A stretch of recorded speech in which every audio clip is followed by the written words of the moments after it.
एक बार की बात है, एक व्यक्ति था,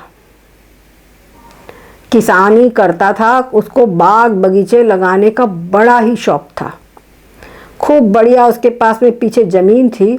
उस ज़मीन में उसने खूब बढ़िया बढ़िया सुंदर आम के और फूलों के तमाम पेड़ उसने सब लगा रखा था। खूब पेड़ लगाया था और उसको अपने पेड़ों से स्वाभाविक बड़ा प्रेम था। जो भी उसके यहाँ मेहमान कोई आता तो उनको बड़े प्रेम से दिखाते, आइए आइए, ये पेड़ मैंने अमुक जगह से मंगाया है, ये आम का पेड़ मैंने मलियाबाद से मंगाया, ये जाम का पेड़ मैंने महाराष्ट्र से मंगाया है, ये मैंने यहाँ से मंगाया, ये मैंने यहाँ से मंगाया है, अपने हाथों से मैंने इन सबको लगाया है, देखो कितने सुंदर ये फल देने वाले हो गए हैं। ऐसे ऐसे सबको खूब बताता और बड़ा खुश होता था। अब एक दिन क्या हुआ, एक दुर्बल सी गाय थी। वो दुर्बल सी गाय उसके उद्यान में आ गई।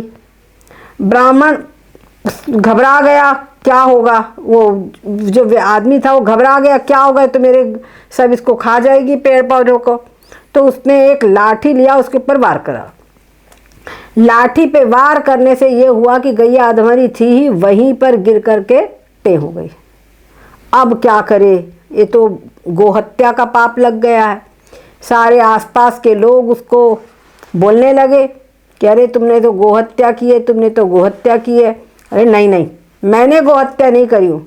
आपने कभी वेदांत पढ़ा है? वेदांत में लिखा है हाथ के देवता इंद्र होते हैं, ये हत्या इंद्र ने की है, मैंने नहीं की।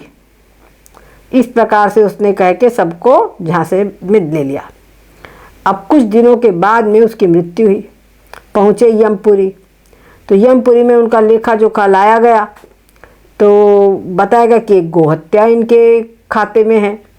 तो उसने कहा नहीं नहीं, गोहत्या में देखो हाथों के देवता है इंद्र, तो गोहत्या इंद्र ने की है, मैंने नहीं की।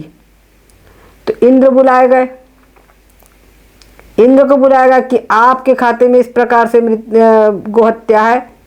इंद्र बोले अच्छा, ये तो बड़ा चक्कर है। तो उन्होंने कहा कि ऐसा करो, मेरे को भी थोड़ा सा सफाई देने का मौका मिलना चाहिए, इसको वापस धरती पे भेजो। अब क्या था, इंद्र ने जब प्रस्ताव रखा इनको वापस धरती पे भेजो, धरती पे उनको वापस भेज दिया गया। अब क्या, वो फिर से जीवित हो गए। अब मैं तो बड़ा पुण्यात्मा हूँ, मैं फिर जीवित हो गया। और उनके अहंकार को कहना ही क्या था, खूब अहंकार पुष्ट हो गया। आसपास के सब लोगों को फिर वही शुरू हो गया उनका कि ये पेड़ मैंने यहाँ से मंगाया है, पेड़ मैंने यहाँ से मंगाया है, और खूब मैंने मेहनत करके लगाया है, खूब अपने हाथों से मैंने सिंचाई की है, आदि आदि। अब एक दिन क्या हुआ, उनके यहाँ कुछ अतिथि आए, विशेष अतिथि आए, 3 लोग आए।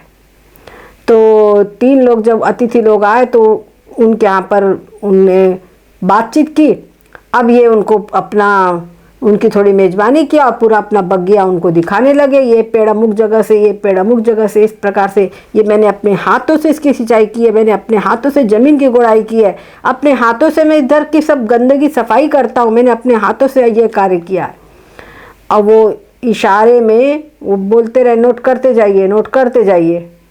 अब हुआ ये कि वहाँ पर इंद्र देवता, यमराज और उनके जो वो थे ना चित्रगुप्त, वो थे वो तीनों लोग। बोले नोट कीजिए इनका बयान, इनका बयान नोट कीजिए। पेड़ लगाया मैंने लगाया, सफाई की मैंने लगाई, सिंचाई की मैंने की, सब चीज में मैंने की। और जो हत्या वाली बात आई तो इंद्र ने किया। समझ गए कि नहीं? हत्या वाली बात आई तो जब तुमने अपने में आत्मभाव रखा है, सफाई करते समय, पेड़ लगाते समय, जब तुमको अहम भाव है तो तुम्हारा अहम भाव, और फिर जब यहाँ पर जब इंद्र हत्या वाली बात आई तो वहां से बचने के लिए कह दिया कि इंद्र ने किया। या तो पेड़ लगाते समय भी तुम्हारा ये भाव रहता कि अरे ये तो इंद्र ने किया है, ये तो सफाई इंद्र ने की है, मैंने कौन किया, मैं तो उसका साक्षी हूं, तब तो सही होते। अब फिर ऊपर पहुंच गए, फिर वही बात आई कि देखो सब पूरा उनको सब दिखा दिया गया। अब वो बेचारे चुप, अब उनके पास बोलने के लिए कोई जगह ही नहीं थी। फिर उनको जो गोहत्या का जो भी कुछ दंड मिलना चाहिए वो सब मिला। समझ गए?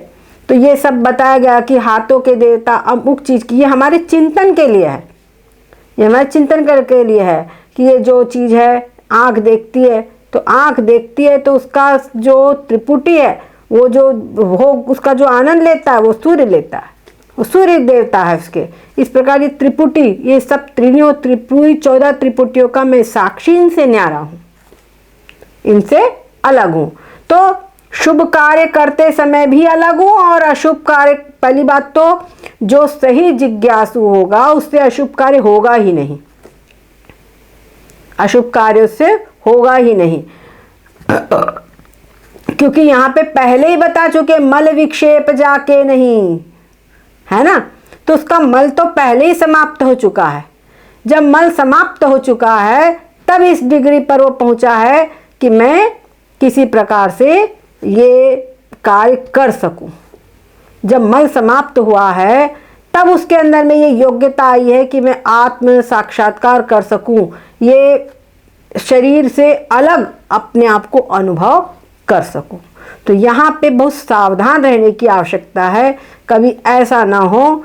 ये वास्तव में तमोगुणी रजोगुणी जो लोग हैं उन्हीं के अंदर में होता है कि जो कुछ कर बुरा भी किया तो मैंने किया। हमारे गुरु महाराज हमको एक चीज़ पे हमको बड़े अच्छे समझाए थे, जो शुभ किया है वो तो परमात्मा का, और कोई अशुभ हुआ मतलब जो शुभ हुआ वो तो शरीर के द्वारा हुआ है, मैं इससे अलग हूँ, लेकिन जो अशुभ हुआ वो मैंने किया है और उसका बराबर प्रायश्चित करे, उसका बराबर प्रायश्चित करे। और प्रायश्चित में लगाए कि जो हुआ था पाप शरीर से हुआ तो शरीर इसका प्रायश्चित कर रहा है।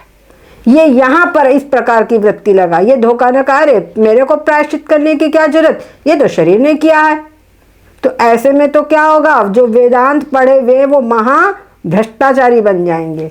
तो ऐसे भ्रष्टाचारी बन करके वेदांत पढ़ करके ऐसा भ्रष्टाचारी बनने से तो फिर अज्ञानी रहना अच्छा है, कम से कम धर्म का भय तो होगा। तो यहाँ पे बहुत सावधान होने की आवश्यकता है।